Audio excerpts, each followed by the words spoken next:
Saludos, mi nombre es Daniel César Minaya, estudiante de la carrera de Psicología. Esta asignatura, Diseño de Investigación Experimental, es impartida por el doctor Luis Emilio Brito. El tema que estaremos trabajando en esta ocasión lo podremos encontrar en el libro de Psicología Experimental de David Martin, específicamente en el capítulo número 4. Es que estaremos trabajando con un tema sumamente interesante que a mí en lo particular me encantó. Es cómo ser justos con los participantes. Una vez tengamos una idea clara para realizar un experimento, lo primero que debemos de considerar es el tema ético.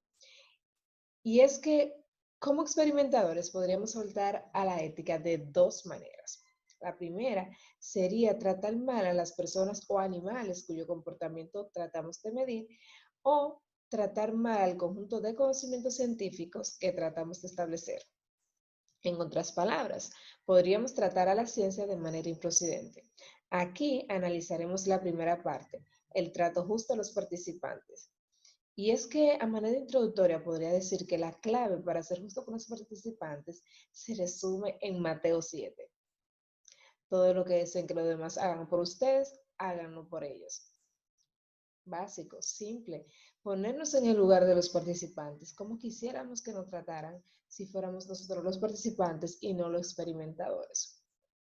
Bien, debido a que el propósito de la investigación psicológica es entender el comportamiento. Por lo regular trabajamos con seres humanos y en ocasiones con animales, los cuales tradicionalmente eran llamados sujetos. Esto porque los fundadores de la psicología consideraban que sonaba más científico. Sin embargo, este término podría implicar además que las personas quedaran sujetas a la voluntad del experimentador, por lo que en 1994 la APA, Asociación Americana de Psicología, por sus siglas en inglés, recomendó que se cambiara el término a participantes. Sin embargo, este cambio de término no ha sido totalmente aceptado por todos y hay quienes en la actualidad aún utilizan el término sujeto. Bien, un psicólogo debe de cuidar en todo momento los derechos de sus participantes y para hacer un equilibrio en la relación con los mismos, dentro de las reglas básicas están las normas o reglas de cortesía. Ahora sí. Entre estas está hacerse presente, es decir, esta consiste en que el experimentador tenga presente que citó al participante, que debe de informarle en caso de que ocurra algún cambio. Por parte del participante, debe de cumplir con aquel experimento con el que se anote. Es decir, si usted dijo que iba a asistir, debe de hacerlo. Otro punto es ser puntual de ambas partes, tanto el experimentador como el participante deben de cumplir con la hora acordada. Esté preparado, esto es básico. Primordialmente para el experimentador, debe de prepararse con anticipación. No puede suceder que llegue el participante y tú te estés preparando porque esto va a denotar muchísima falta ética. Sea discreto, trate con confidencialidad todo lo relacionado con el experimento. No solo lo que la persona dice, sino también la forma en cómo esa persona va a realizar la tarea que tú le vas a pedir que realice. En esta parte, si es posible, se deben inclusive suprimir los nombres de los participantes en la hoja de datos y seguir un método que evite que terceros tengan acceso a los mismos. Sea cortés, al menos que el experimento se deba, a menos que esto sea parte del experimento, se debe siempre pedir las cosas de manera cortés, utilizando por favor y gracias. Y una parte muy importante, esencial, sea profesional. Hay que mantener un balance. No se puede ser tan rígido que los participantes se sientan incómodos, ni tan casual que los participantes lleguen a dudar de la seriedad del experimento y hasta pierdan el interés en él.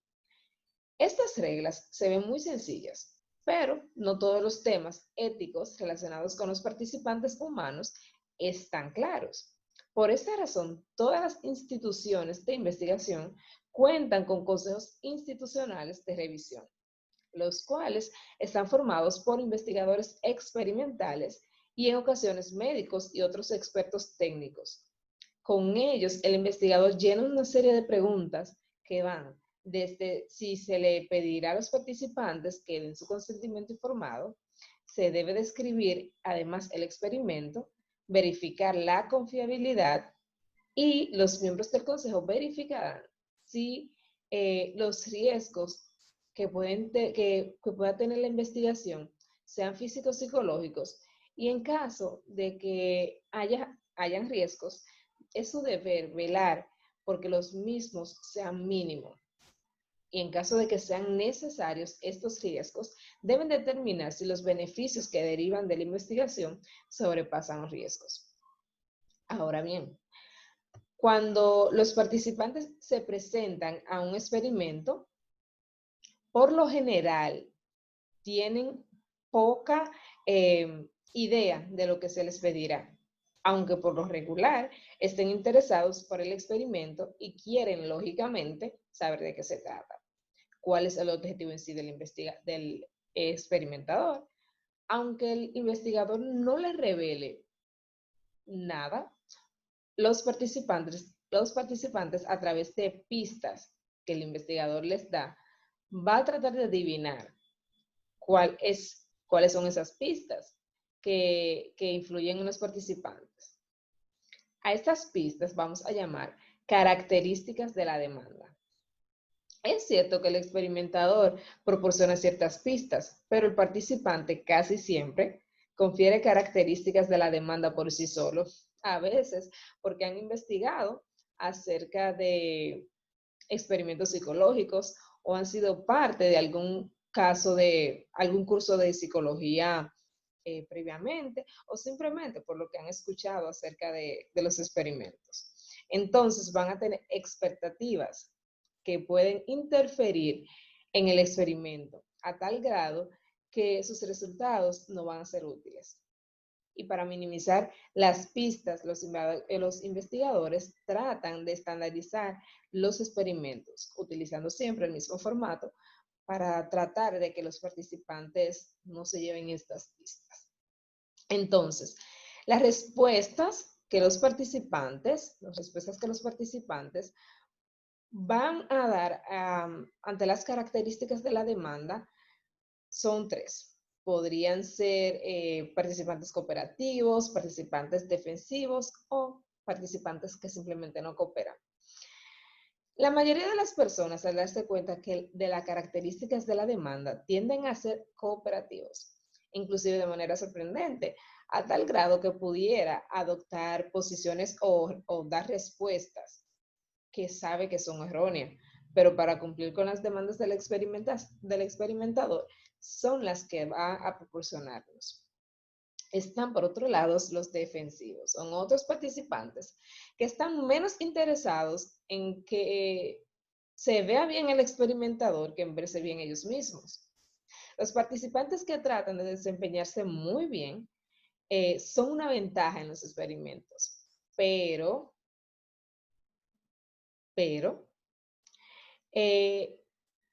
estos participantes podrían también ser un problema.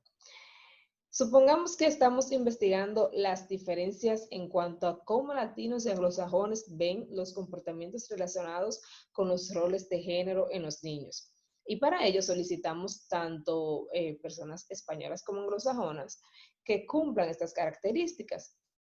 Bien, se procede a mostrar a cada uno imágenes de los niños en roles de género tradicionales, como niñas jugando con muñecas, y heteróxodos como niños jugando con las mismas muñecas. Luego se les pide que clasifiquen qué tan aceptable es cada comportamiento. Supongamos que los latinos, que más latinos que anglosajones, dicen que es normal el comportamiento heteróxodo.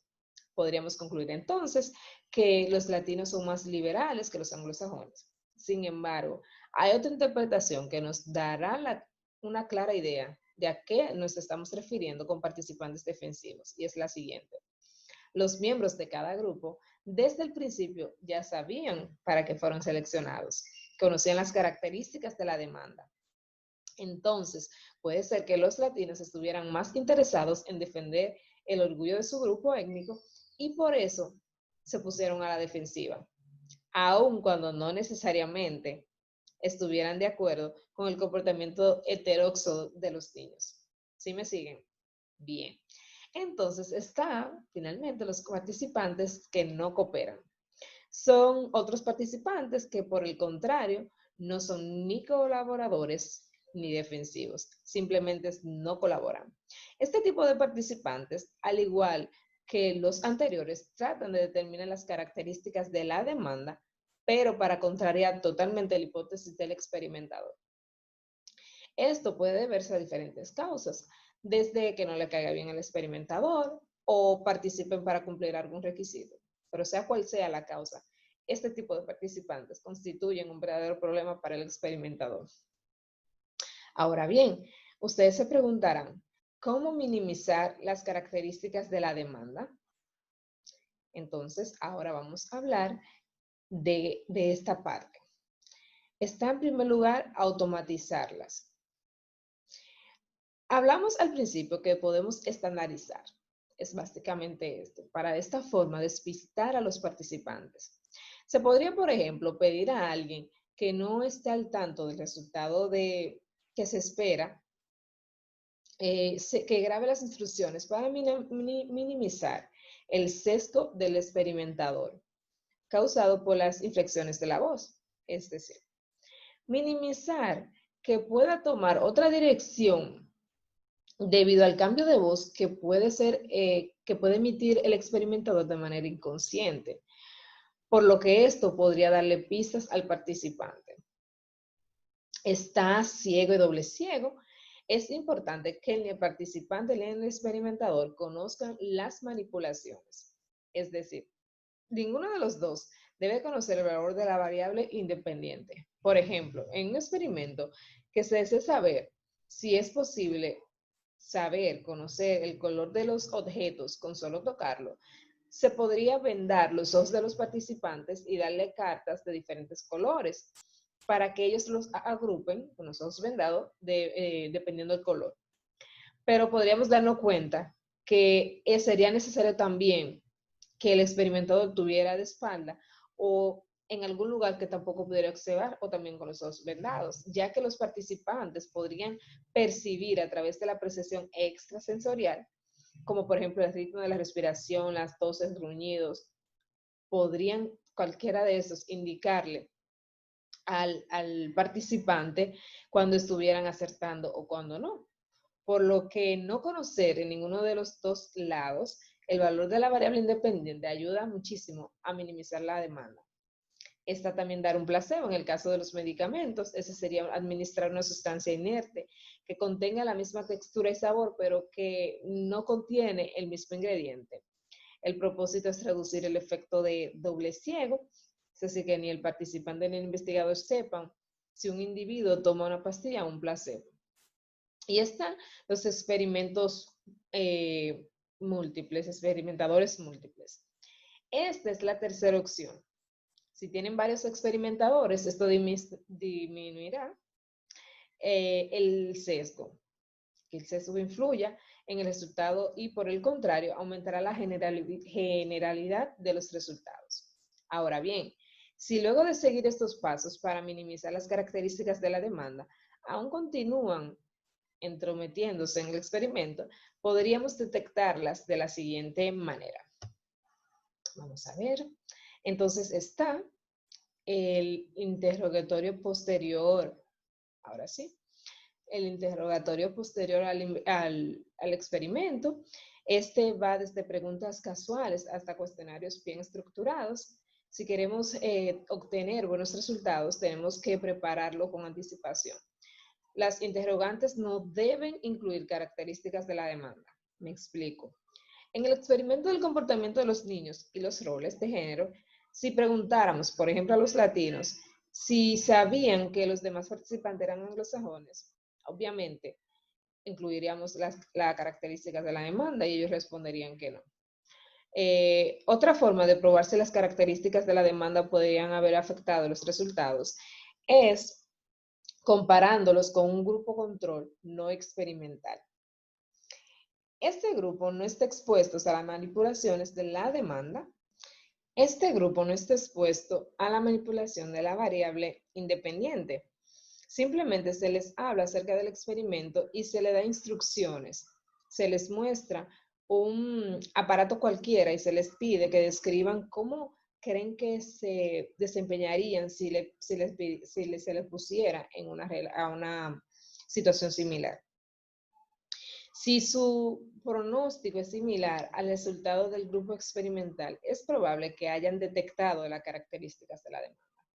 Está también el grupo de control simulado, que es este que vemos aquí. En este caso, este grupo se expone a la situación experimental, pero sin la manipulación crítica de la variable independiente. En cuanto a, esta es por esta parte, en cuanto a las otras relaciones entre el experimentador y el participante, hasta ahora hemos hablado del participante ingenuo, básicamente, como esto al experimentador. Y por eso hasta aquí hemos visto métodos para mantenerlos igual de ingenuos, o al menos descubrir cuando no lo están siendo. Sin embargo, podemos aceptar el hecho de que no sean tan ingenuos y aprovechar su habilidad para la resolución del problema. Entonces, aquí vamos a tener dos vertientes. La primera sería el engaño y la representación de papeles. Una forma de aprovechar la habilidad de los participantes es darle pistas falsas para que su interpretación de la demanda sea incorrecta. Sin embargo, este es un tema polémico en psicología por razones tanto morales como prácticas. Pero cabe mencionar que es utilizado en psicología social, por ejemplo. Este caso es muy utilizado en psicología social, donde para hacer experimentos, por lo general, necesariamente hay que engañar a la gente. Pero en los demás experimentos, hoy en día, más que engañarlos de forma descarada, solo se les oculta la información pertinente. Está también la observación naturista, que en esta los experimentadores tienden a esperar que las cosas ocurran naturalmente y además no pueden controlar las variables de confusión ni sacar conclusiones causales de datos correlacionados. De acuerdo con la APA, Asociación Americana de Psicología, el investigador ahora hará bien apegarse a estos principios, que son los que vamos a ver a continuación. Es indispensable para todo experimentador que esté apegado totalmente a estos principios que vemos aquí, que van desde evaluar la validez del experimento, determinar si los participantes corregir riesgos, aceptar la responsabilidad de que los procedimientos sean éticos, revelar los riesgos a los participantes y pedir su consentimiento, informado, claro, decidir si el engaño se justifica y es necesario, respetar la libertad de los participantes de negarse a no tomar parte o cuando decidan hacerlo, proteger a los participantes de molestias, daños y peligros, ofrecer una reunión posterior a la evaluación con preguntas y respuestas, eliminar consecuencias indeseables a la participación y mantener confidencial la información individual. Todo investigador que desee realizar una buena investigación experimental apegándose a los principios éticos debe tomar en cuenta todos estos requisitos. Ahora bien, a la hora de realizar un experimento, si tienes alguna duda, recuerda pedir además consejos. Vamos a hablar de esto. A pedir consejos a experimentadores experimentados. Así, es poco probable que tengas problemas de ética con los participantes humanos. Recuerda que nos están haciendo un favor y que son seres humanos. Hay que tratarlos con gratitud y respeto que merecen. Ahora bien, vamos a hablar, hemos terminado con la parte humana, vamos a hablar acerca de los experimentos con animales, cómo dar un trato correcto a los animales. Podríamos introducir diciendo que el 7 u 8% de los experimentos en psicología se realizan con animales. Y es que aunque los primates ni las aves actúan como humanos, ambos tienen sistemas humanos, tanto animales, tienen sistemas nerviosos formados por los mismos elementos básicos y realmente existen similitudes. Por lo que la investigación animal se basa en la suposición de que podamos investigar ciertos comportamientos básicos universales en animales de orden inferior. Obviamente somos más complejos, pero como dije anteriormente, existen similitudes, por lo que los animales nos podrían ayudar bastante. Otras razones son las que vamos a ver a continuación. Está el control. Los animales están disponibles todo el tiempo. Se pueden utilizar en experimentos de larga duración y además es posible, ilegal, controlar las condiciones en que viven dentro y fuera del experimento. Pero aunque hay muchas cosas que se pueden hacer con los animales, como vemos, por ejemplo, privación sensorial y ciclos de sueño y vigilia larga, no todo se vale. Y eso lo veremos más adelante cuando hablemos de la ética y el trato a los animales. Pero en cuanto a la singularidad, es que los animales tienen características singulares que los hacen más apropiados para ciertos experimentos. Por ejemplo, el sistema nervioso central de muchos animales dedica el sentido del olfato y el equilibrio a una parte mayor que el nuestro, por lo que obviamente tienen una singularidad que nos permitiría estudiarlos.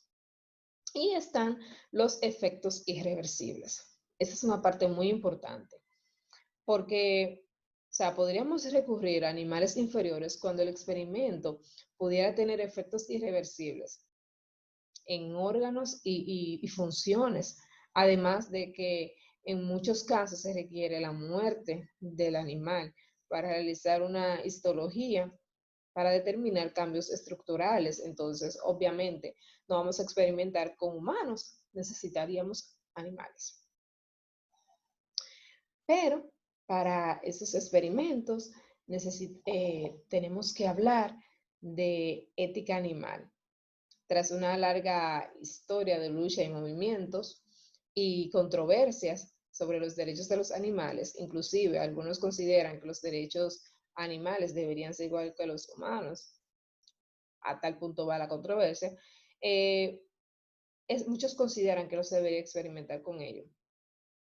Instituciones tienen comisiones de especialistas para evaluar la investigación animal.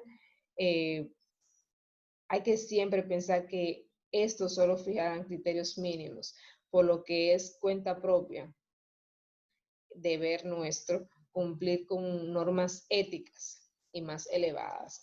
La mayoría de los investigadores que se ocupan de este campo sostienen que la mayoría de los casos de experimentación con animales son beneficiosos, son mayores que los costos que se invierten. Muchos avances del bienestar humano se deben al resultado de experimentos con animales. Por ejemplo, tratamiento de trastornos mentales, drogadicción y control de dolor, por lo que es indispensable trabajar con animales, experimentar con animales, pero hay que tener en cuenta el tema ético. Entonces, hay unos principios éticos que el Código de Conducta de los Psicólogos incluye por los que debemos de regirnos para poder cumplir con lo éticos. Estos principios, básicamente, se refieren a que debemos de velar ante toda situación, porque los animales no sufran a la hora de hacer un experimento, de que sean muy mínimos las situaciones